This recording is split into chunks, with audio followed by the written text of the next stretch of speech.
کہانی central official کو subscribe کریں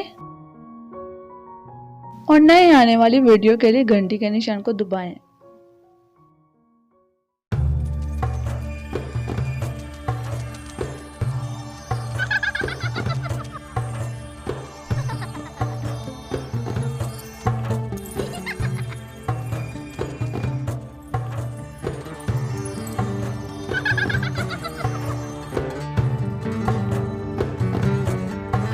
نائی کی کہانی، اور وہ یہ ہے کہ جب المستنصر باللہ ابن المستضع باللہ بغداد میں خلیفہ تھا تو میں وہیں رہتا تھا۔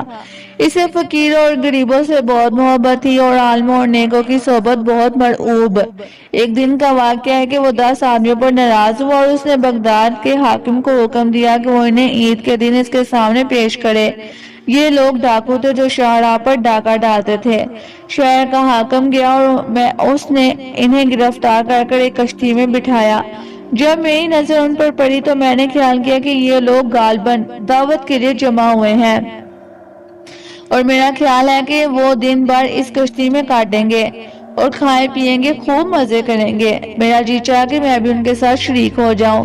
حضرات، میں اپنی مروت اور دانش مندی کی وجہ سے ان کی کشتی میں اتر کر ان کے ساتھ مل گیا، یہاں تک کہ وہ دربار کو پار کر دوسری طرف پہنچے۔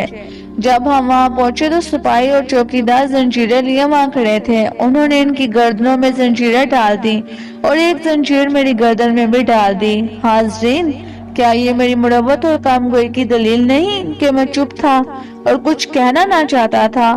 اب وہ ہم سب کو زنجیروں میں باندھ کر لے گئے اور امیر المومنین المستنصر باللہ کے سامنے پیش کیا۔ اس نے حکم دیا کہ 10 کی گردنیں اڑا دی جائیں۔ اب جلاد نے آ کر ہمیں گردن زنی کے گدھے پر بٹھایا اور اپنی تلوار کھینچ کر ایک ایک کی گردن اڑانی شروع کر دی، یہاں تک کہ 10 کی گردنیں اڑا دی۔ اب میں باقی رہ گیا تھا۔ خلیفہ نے جلاد کی طرف دیکھ کر کہا، تو نے تو محض 9 کی گردنیں کیوں اڑائی ہیں؟ اس نے کہا کہ معاذ اللہ، تو 10 کی گردنیں اڑانے کا حکم دے اور میں محض 9 کی گردنیں اڑاؤں؟ خلیفہ نے کہا کہ میرے خیال میں تو نے 9 کی گردنیں اڑائی ہیں اور یہ جو تیرے سامنے بیٹھا ہے یہ 10واں ہے۔ جلاد نے کہا کہ تیرے احسانات کی قسم، وہ پورے 10 ہو چکے ہیں۔ لوگوں نے انہیں گنا تو واقعی وہ 10 تھے۔ اب خلیفہ نے میری طرف دیکھ کر کہا کہ ایسی حالت میں تیری خاموشی کا کیا مطلب ہے اور تو خونیوں کے ساتھ کیسے آیا؟ اس کا سبب بتا، کیونکہ تو بڑا برا آدمی ہو کر اتنی کام عقلی کی باتیں کرتا ہے۔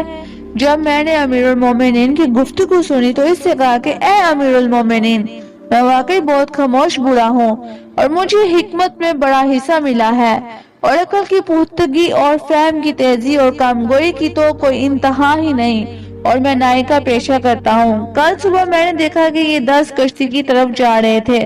میں بھی ان کے ساتھ شامل ہو گیا اور انہی کے ساتھ کشتی میں سے اترا، اس لیے کہ میں نے خیال کیا کہ وہ دعوت میں جا رہے ہیں۔ ابھی ایک پہر بھی نہ گزرا تھا کہ پہرے دار آئے۔ انہوں نے ان کی گردنوں میں زنجیریں ڈال دی اور ایک زنجیر میری گردن میں بھی ڈال دی۔ مروت کی وجہ سے میں خاموش رہا اور ایک بات بھی نہ کہی۔ یہ سب میری مروت کی دلیل ہے۔ اب وہ لوگ ہمیں لے کر آئے اور تیرے سامنے کھڑا کر دیا اور تو نے حکم دیا کہ 10 کی گردنیں مار دی جائیں اور محض میں جلاد کے سامنے باقی رہ گیا۔ پھر میں نے بھی نہ کہا کہ میں کون ہوں۔ یہ محض انتہا درجے کی مروت کی وجہ سے تھا کہ میں ان کے ساتھ قتل ہونے میں بھی شریک تھا۔ میں نے عمر بھر لوگوں کے ساتھ اس طرح کی بلائی کی ہے، انہوں نے مجھے برے سے برا بدلہ بھی دیا ہے۔ جب خلیفہ نے میری باتیں سنی اور اسے معلوم ہو گیا کہ میں بڑی مروت والا اور کم سخن ہوں اور فضول باتیں نہیں بناتا جیسا کہ اس جوان کا خیال ہے جس کو میں نے تکلیفوں سے چھٹکارا دیا ہے، تو وہ زور سے ہنسنے لگا، یہاں تک کہ لوٹ گیا ہنستے ہنستے، اور مجھ سے کہا کہ اے شخص، اے خاموش، اور تیرے جو 6 بھائی ہیں، کیا وہ بھی علم اور حکمت اور قائم گوئی میں تیری طرح کے ہیں؟ میں نے جواب دیا کہ نہ تو وہ کبھی میری طرح کے تھے اور نہ ہوں گے۔ اے امیر المومنین، تو مجھے برائی کی طرح منسوب کرتا ہے؟ تیرے لیے یہ شان ہے کہ تم مجھے اور انہیں برابر سمجھے، کیونکہ فضول گوئی اور کم مروتی کی وجہ سے ان میں سے کوئی نہ کوئی عیب پیدا ہو گیا ہے۔ ایک میں ہی ہوں ایک تو ان میں سے ایک کھانا ہے اور دوسرا مفلوج ہے اور تیسرا نکھٹا ہے، چوتھے کے ہونٹ کٹے ہوئے ہیں، پانچواں کبڑا ہے اور چھٹا اندھا ہے۔ اے امیر المومنین، یہ خیال نہ کر کے میں بتونی ہوں، میرے لیے یہ ضروری ہے کہ میں تجھ پر ثابت کر دوں کہ میں ان سے زیادہ بامروت ہوں اور ان میں سے ہر ایک کے ساتھ کوئی نہ کوئی واقعہ پیش آیا ہے جس کی وجہ سے وہ عیب اس میں پیدا ہو گیا ہے۔ میں تجھ سے ابھی بیان کرتا ہوں۔